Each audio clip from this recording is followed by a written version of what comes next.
Chances are you've probably heard the barbershop style of singing before. Hello, my baby. Hello, my honey. Hello, my ragtime gal. My baby. Most likely from four guys with handlebar mustaches, colorful suits, and straw hats.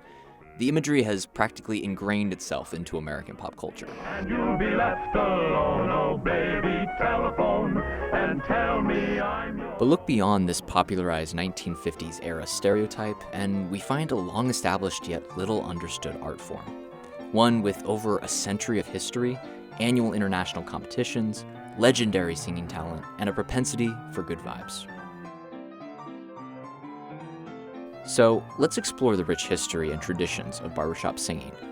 We'll learn how this fragile practice of musical art has survived 140 years of societal and cultural change, and how one quartet became unlikely modern revivalists, using their unique comedic flair to amass viral hit after viral hit on YouTube. But first, what exactly is barbershop? Now you, sir. Ice cream. Now you, sir. Ice cream. Now you, sir. Ice cream. The sound is instantly recognizable, but to those who don't understand a lick of music theory like me, properly explaining the complex intricacies of the barbershop style is a daunting task. One of the things that characterizes barbershop is that the melody is not on top. It's on an inside voice. That is Dr. David Wright. He's been a member of the Barbershop Harmony Society since 1975, and through the years has served as an educator, musical director, judge, competitor. I began probably singing barbershop in my mother's womb, actually. I was always interested in vocal harmony. Oh yeah, and he also happens to be in the Barbershop Hall of Fame and one of the most prolific and respected arrangers of barbershop music of all time. Dr. Wright has been talking, teaching, and preaching about barbershop for decades, and while I had the opportunity to learn about the more intricate parts of the barbershop style, it likes to use what we call circle of fifths resolutions. They funnel from a C7 to an F7 on the third and the seventh, switching roles by moving a half step. For the sake of this video, there's really only one thing you need to know. Here's Dr. Wright all the way back in 1982. And I guess it's four-part a cappella music that's either sung by four men or four women. That distinguishes it quite a bit from most other forms of vocal music. All right, let's break that down a bit further. Each of these four singers has a specific role: tenor, lead, baritone, and bass. The lead sings the melody of the song. We're gonna play that muskrat ramble tune. And it's typically the second highest voice part. Let's add in the lowest voice, the bass, which sings the simple harmonies below the lead's melody. We're gonna play that muskrat ramble tune. Now we'll add in the highest voice, the tenor, which sings the simple harmonies above the lead's melody. They're gonna play that muskrat ramble tune. And finally, the baritone, which is responsible for filling in the trickier harmonies above or below the melody.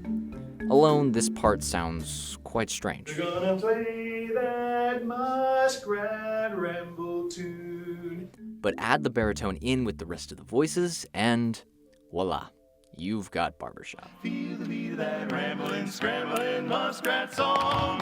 Come on, ramble along. Despite having the unique distinction of being one of the earliest forms of musical art to originate in North America, the true origins of barbershop are still somewhat obscure. What we know is that after the middle of the 19th century, it was in existence. We know it was sung in fields, on street corners, in barbershops. We know it was sung by all segments of society, including Black Americans and white Americans. And that last part is especially important, as historians now believe that the true roots of the barbershop style can be traced back to African American circles in the late 19th century.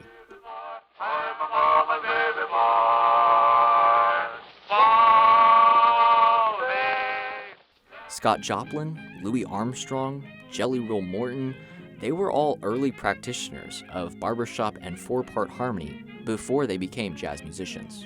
So barbershop really has a much more prominent place, I think, in the development of American music than most people have been willing to give it credit for. But I believe that that credit is due.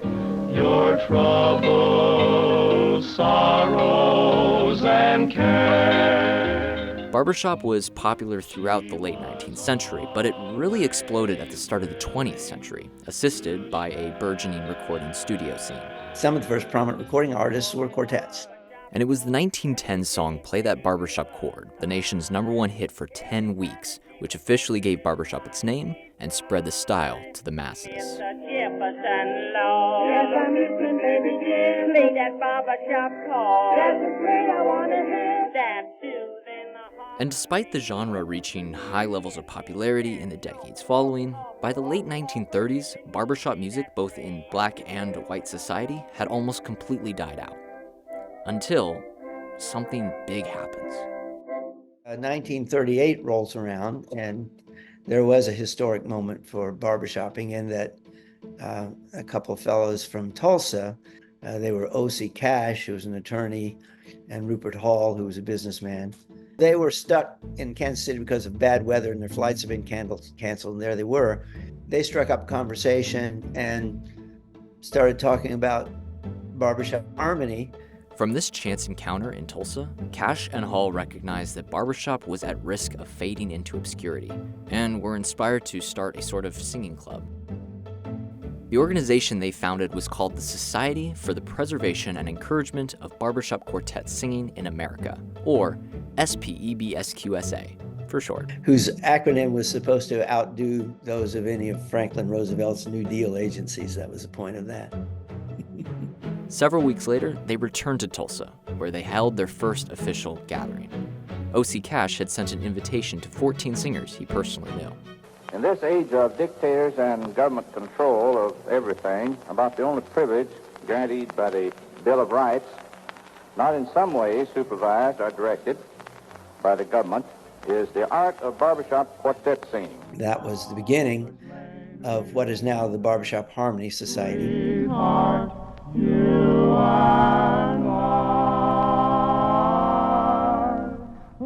After the first 1939 convention, the movement spread like a wildfire, with quartet singing chapters popping up in cities across the country. And as the community of barbershoppers grew, so too did public interest in the style. Even baseball teams had a quartet. Everybody had a quartet. It was quite common. So it was part of American lore, American musical tradition. Although everybody had a quartet, like many other organizations of that time, not everybody could be in a quartet. It was all male, and we now know there was some real misogyny involved in that decision. It was all white. There was certainly racism involved in that decision. But even though black and female barbershop enthusiasts were excluded from the society and its competitions, that did not stop them from participating in the music that they loved. The 1940s saw many prominent black gospel and doo-wop quartets flourish, such as the Mills Brothers.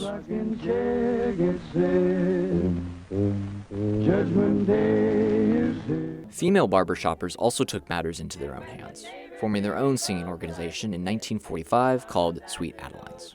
I'll let you sing, soprano, just off that old piano tonight. Not only does Sweet Adeline still exist today, almost 80 years later, but it's also the largest women's singing organization in the world. And the company jumps when he plays reveille. He's the boogie woogie bugle boy of Company B. He was some boogie woogie bugle boy of Company B. Barbershop arguably reached its highest peak yet with the 1957 Broadway run and 1962 film release of The Music Man, both of which featured a now iconic barbershop quartet called the Buffalo Bills. How can there be any sin insincere? Where is the good in good by and goodbye?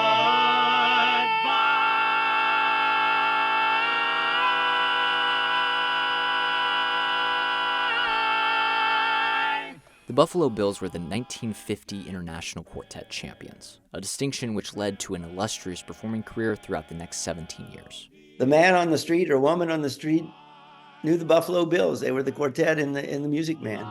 Rose, I'm home again, Rose. without a sweetheart to my name. I talked to a lot of people who remembered hearing the Buffalo Bills, and every one of them said they were just knocked over by the sound, the hugeness of the sound, the ringing harmony. You must remember this, a kiss is still a kiss, a sigh is just a sigh, just a sigh, just a sigh. By the time they retired in 1967, the Buffalo Bills had performed thousands of times in all sorts of venues, from Broadway stages to television shows, from concert halls to nightclubs, and from conventions to state fairs. They recorded 15 record albums and starred in a major motion picture. Without a doubt, they are the most influential quartet in history, with a legacy, according to Dr. Wright, that has never been equaled and likely never will be.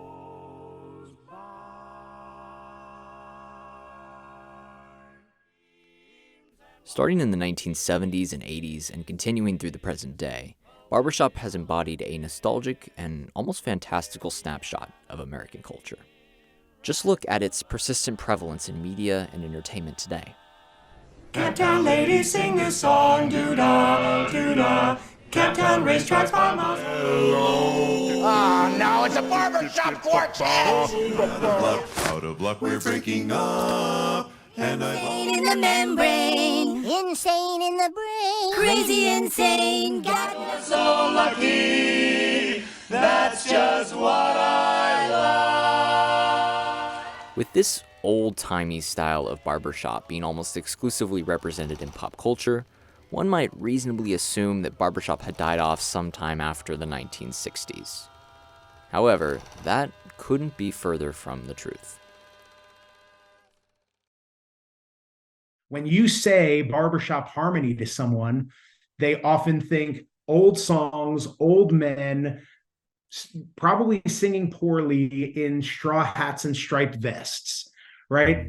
That is Joe Cerutti. He's the Director of Leadership Engagement at the Barbershop Harmony Society and Musical Director of the Alexandria Harmonizers, a Virginia-based chorus group. But when you go to a convention and you hear a more modern or contemporary barbershop quartet, sometimes you don't even know that that's barbershop until you're pressed to actually categorize it. And then you kind of think, that's probably closest to barbershop, but I loved it.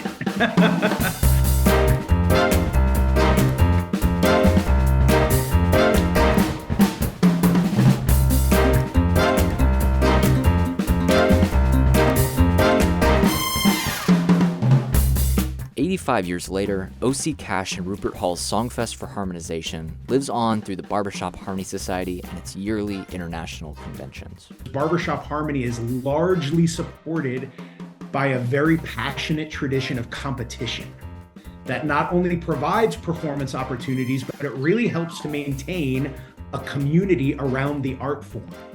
And the society takes their competitions very seriously. At these multi-day conventions, over 50 quartets compete for the gold medal, aiming for the highest average score over multiple categories through multiple rounds of elimination. The quality of singing is incredibly high, and even the smallest of mistakes can sink a quartet's hopes of any medals. However, to those who do claim the top spot, the glory is quite literally eternal. Thank you guys so much. We love you. Thank you.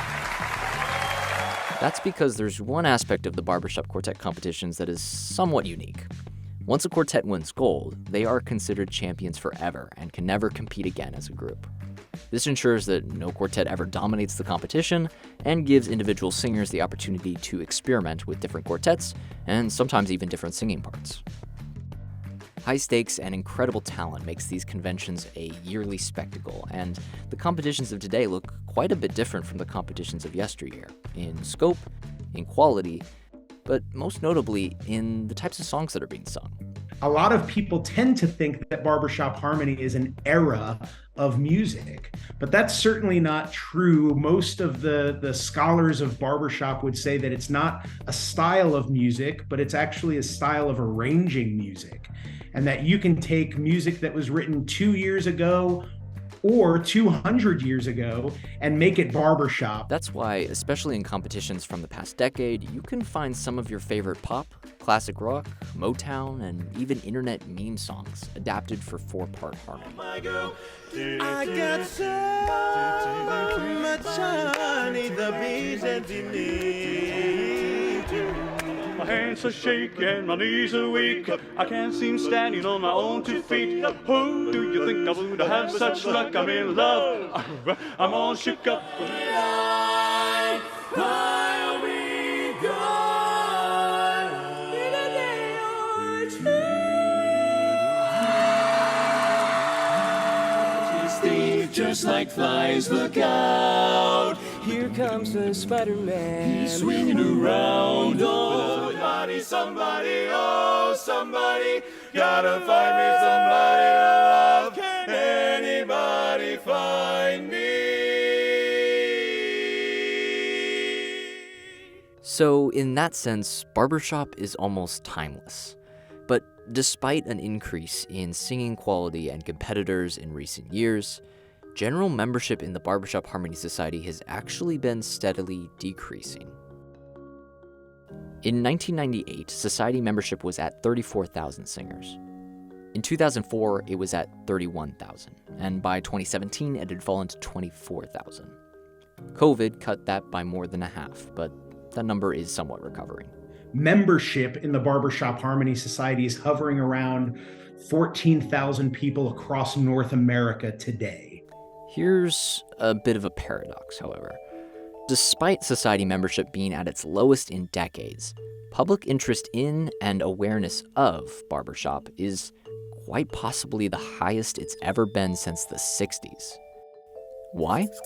Well, for that answer, we need to look at a very unique quartet. One whose eccentric style of performance at international competitions has been a winning formula for a different kind of success.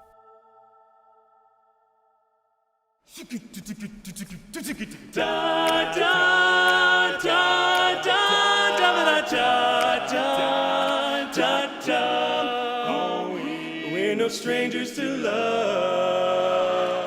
This is the Newfangled Four. That's Joey, the tenor, Jackson is the lead, Jake does bass, and there's Ryan, or Marcus too. They're the baritones. Never gonna give you up. Never gonna give you up. And if rickrolling a crowd of nearly 7,000 in the final round of the 2019 International Quartet competitions doesn't make you fall in love, well, you're in bad company. I love the Newfangled Four. I absolutely love it.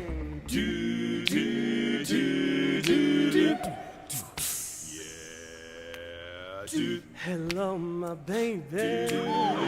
Hello, my honey. Hello, my darling little ragtime gal. Well, send me a kiss by wire. But baby, my heart, you're beautiful. Thank you very, very much. Once you get to know them, you realize that they are silly. There is no taking that away from them, but they are also really smart and talented musicians. Be my own, yeah.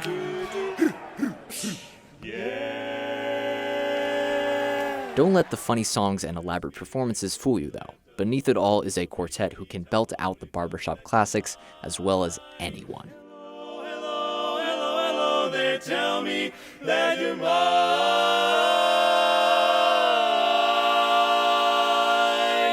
Tell me you're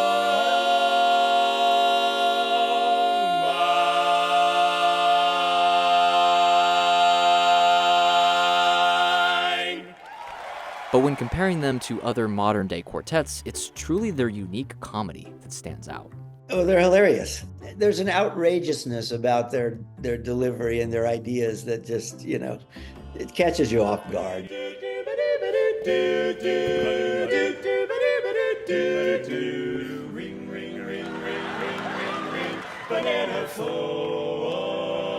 They sing a song about a banana phone and pull out a banana. I mean, it's just, who thought of that, you know? It's a real life mama and a papa phone, a brother and a sister and a doggo phone, a grandpa phone and a grandma phone too. Oh yeah, that's my cellular, annular phone. No matter who you talk to, if they know about Barbershop, you can say Newfangled Four and they're like, banana phone. Yeah, like that's like, yeah, I love banana phone.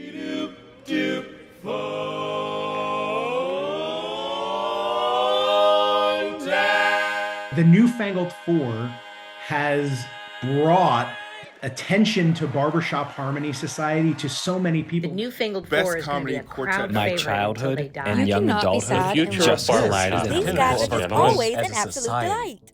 Did I just fall in love with 4 men at once in 10 minutes? In the modern era of barbershop, there are a handful of very talented quartets who have delivered viral performances, captivating an audience beyond the concert halls and auditoriums of the international quartet competitions. For example, Main Street and their iconic pop song medley. Oops, I did it again. I played with your heart, got lost in the game. Oh, baby, baby. Lunch Break's hilariously corny Old MacDonald's Deformed Farm. Oh, old MacDonald had a deformed farm, E-I-E-I-O. And on this farm he had a lactose-intolerant cow, E-I-E-I-O. And here's the Ringmasters and their sensational Notre Dame medley. Won't resent, won't despair, old and bent, I won't care, I'll have spent one day. And as excellent as these quartets and performances are, there's one thing that separates the Newfangled Four from them and the rest, and that's consistency. As of March 2024, the Newfangled Four's performances are 3 of the top 5 best performing videos on the Barbershop Harmony Society's YouTube channel, and 10 of the top 20 videos. And amazingly, for a channel that has over 100 million total views, the Newfangled Four's performances account for roughly a quarter of those. And you only need to watch a handful of their performances to see why. Somebody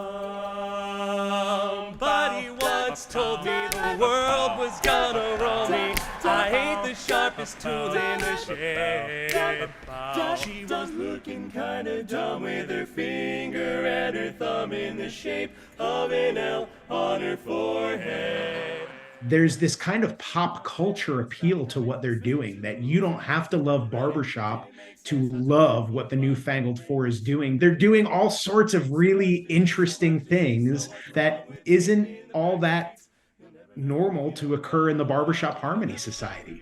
Well, if he's an all-star, then you're an all-star, then you're an all-star, and not quite. Everyone on this stage today is a rock star in their own way.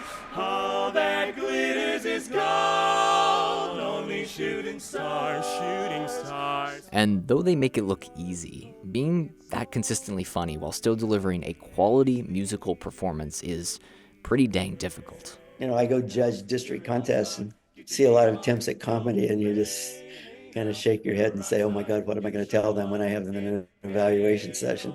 It's kind of hard to say it wasn't funny. But, you know, but some groups have done it very, very well. And all I think of is Stonehenge. I think about it when I dream. The biggest henge that I have ever seen. What's the purpose of Stonehenge? Such a giant granite birthday cake, or a prison far too easy to escape. To do what they do, to have that concept that is going to absolutely get thousands of people laughing with them and jumping to their feet at the end of a song, it's a lot more work than the typical barbershop quartet has to put into learning a song and getting it competition ready. And to be fair, virality is by no means an accurate or all-encompassing measure of success. But for legacy art forms like barbershop, whose very existence depends on a continuing flow of dedicated and passionate practitioners, exposure like this serves an invaluable and somewhat underappreciated purpose.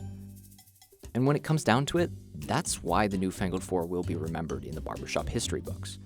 Not for being the best singers or for having the most complex arrangements, but for breathing new life into the style and captivating new audiences around the world who might otherwise have never known that barbershop even existed. What is the meaning? What is the meaning? Can you tell me what's the meaning of stone?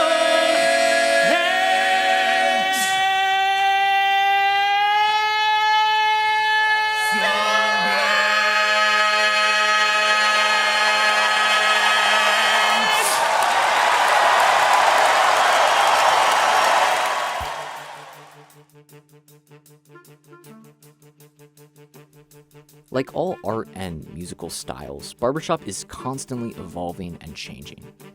The quartets of today look and sound very different from the ones of yesteryear.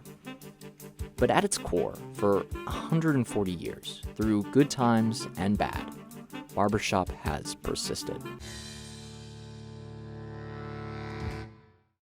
It's been a reasonable progression that allows the music to breathe and allows creativity. All these young, good people like to experiment with different ideas, and they've got room to do it. Of course, a lot of new ideas don't work. Sometimes they fall flat, but that's okay, you know. We should be entitled to fail. If you don't have that, you won't have success. As the art form continues to adapt and welcome new voices, it remains a testament to the enduring power of harmony and community. People who sing barbershop are people in all kinds of professions, and they don't do this to make a living. They do it because they love it. As one barbershopper put it, we're just ordinary people doing extraordinary things. If you stop on a corner and ask someone if they sing, they'll generally say no, but they do sing. They love to sing in the car. They sing in the shower. That voice is a voice that should benefit from the opportunity of singing together with other people. And that's really what the Barbershop Harmony Society exists for. In essence, barbershop singing is not just about the music. It's about the shared joy of creating something beautiful together. A sentiment that was true in the late 19th century when black quartets would gather on street corners to sing. A sentiment that was true when O.C. Cash and Rupert Hall started their songfests for harmonization. A sentiment that was true for the Buffalo Bills when they graced stages and screens around the country. And a sentiment that stays true to this very day. Barbershoppers believe that no matter how good or even bad you are, the fact that you're coming together with others to create harmony is an emblem of what we need more of in this world, and that is a fundamental part of being a barbershopper.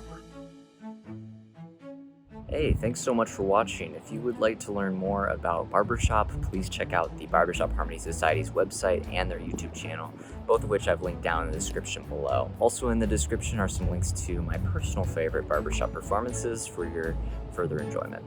Until next time.